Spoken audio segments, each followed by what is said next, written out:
Hello and welcome to Lois and Morgana Davidson Art, where we love to explore painting, drawing and our deep connection with nature. Today I'm going to be painting this autumnal demonstration with the autumn leaves a flash of fire against the misty greys of this late autumn woodland. Today I've used Saunders Waterford hot press watercolour paper. It's got a lovely smooth surface. It's 11 inches by 15 inches or 28 by 38 centimetres. And I've drawn this ink outline first with waterproof black fine liners. I've used a 0.3mm nib and a brush pen to create different weights of line. I'm going to use an old small brush which I'm going to dampen and then rub some brush soap or ordinary hand soap will do into the bristles to protect it from masking fluid. I'm going to then mask out the autumn leaves, the last few that are remaining on the twigs here, as you can see. So just using the point of the brush, I'm dabbing on the masking fluid quite carefully. Masking fluid will protect the white of the paper, and that means I can really freely experiment until I get that dark, misty, autumnal background that I'm looking to try to achieve. And then I can use beautiful contrasting colours for my autumn leaves. And please feel free to take a screenshot of the line work if you want to refer to it for your own painting. Just before the demo, I'm really excited to be able to share with you a sneak peek of Morgana and my new book, which is coming out in the UK on the 14th of October, Flowers in Watercolour. There'll be more to come. I'll show you inside the book in a few days.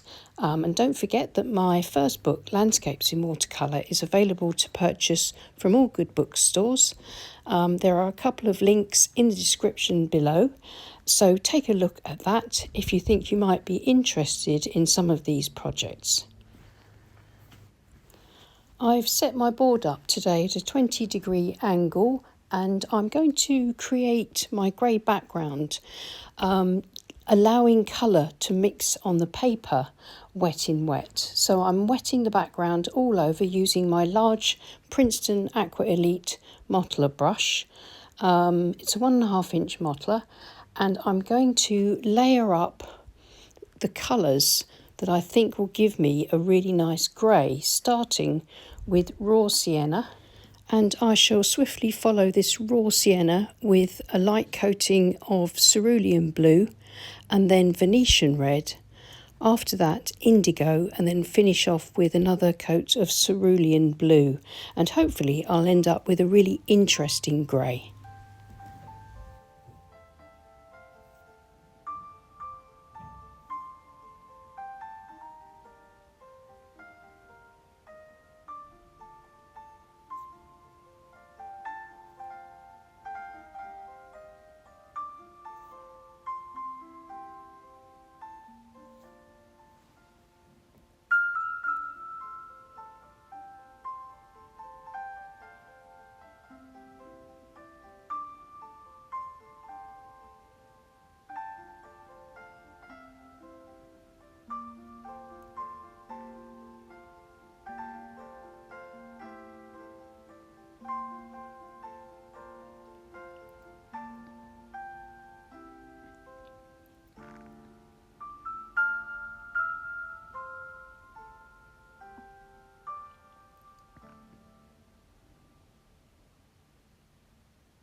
Hopefully you can see how the different colours that I've layered here, wet in wet, have given me a beautiful grey, but there's some variation to that grey. I'm just smoothing it out a little bit more, and I've laid my board flat because I just want the washes to stay where they are. I'm using a piece of tissue to wipe up off the masking tape because I don't want any drops of paint or water there to run back into the wash and give me marks around the edge. Everything's still lovely and damp, and so the next phase of the wash will consist of me using a clean damp brush to lift out a little colour from the trees, and then I shall use that brush to drag a bit of the paint and a bit more indigo into the background to give me some sort of distant tree textures, and then I'll add more texture, scraping through the damp paint with my palette knife to add more branches.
So laying my board flat again, I can, just before the wash dries, add some spatter drops, and these are burnt sienna followed by yellow ochre and then some sepia.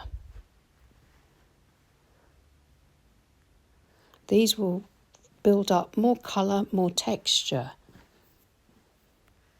I want this to be really quite murky, very sort of gloomy, so that the fiery leaves contrast beautifully against this gloomy background, but it will lighten a little as it dries. I'm using a size 2 fan brush, a nice small fan brush, to deliver the spatter patterning droplets to the paper, and these are spreading out a little because the wash is wet, giving me these lovely soft passages of paint. Here's a little fine ground table salt, just ordinary table salt. I'm going to sprinkle a little bit here and there, not too much, just to build up even more texture, maybe get a few little highlights, but it's mostly just for texture and atmosphere. And that's the Wet in Wet background wash completely done. I know it looks a little bit muddled, but I'm trying to set the scene for my darker trees and then, of course, my fiery autumn leaves.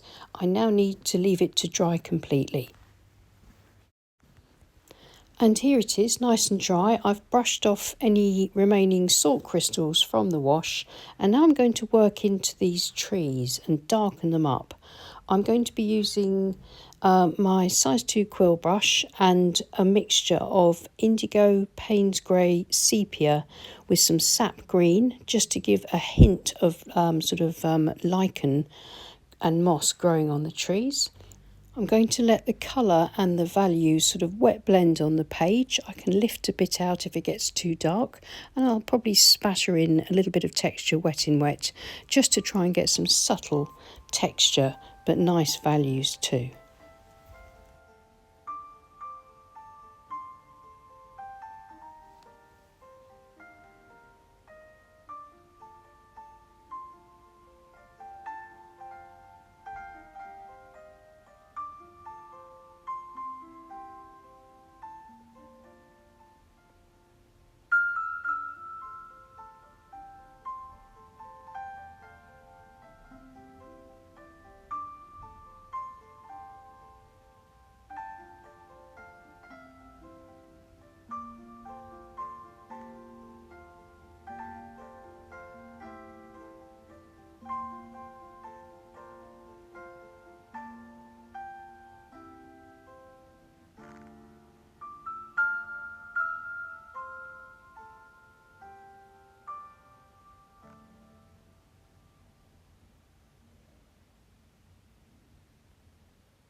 So I think I'm nearly there. I'm just building up a few more darks on the shadow side of this main foreground tree. But I'm really pleased with the way the texture has been built up little by little. It's very subtle, but I think it's going to give me that really nice backdrop for my beautiful bright autumn leaves. Just dropping a little bit more yellow ochre, bright yellow ochre, because it's quite opaque, into that tree trunk, just to give the hint of those lichen colours.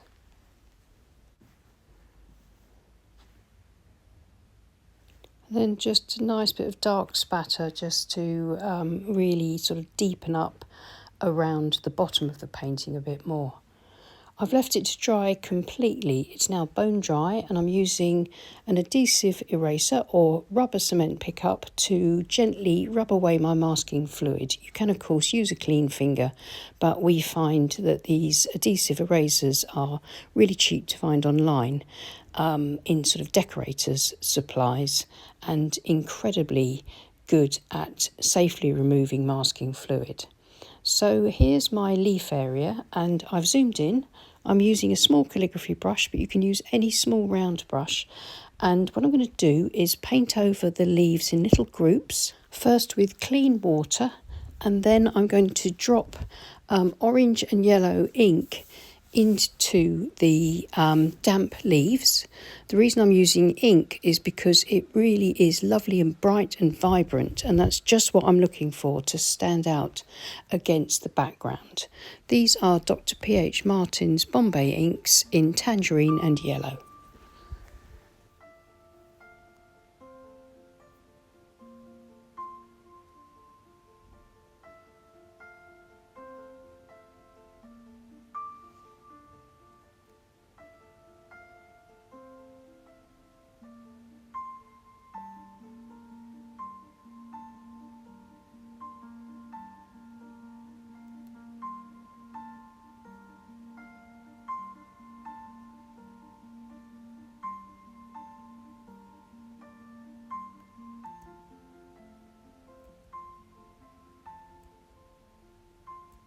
And here's the finished painting with the tape removed. And I'm really pleased with the way this has turned out. It hasn't turned out quite as I had imagined it at the beginning, but I think the good approach when you're experimenting with something new is to be fairly flexible, to go with the paint, to sort of follow your intuition, if you see what I mean. If something sort of is working, or if you think it needs something different, don't be afraid to try and experiment like I have done here. I think what I'm most pleased about with this is the textures on the tree bark and the really bright colour contrasts, where the complementary colours of yellow and orange stand out really beautifully against the bluish grey background.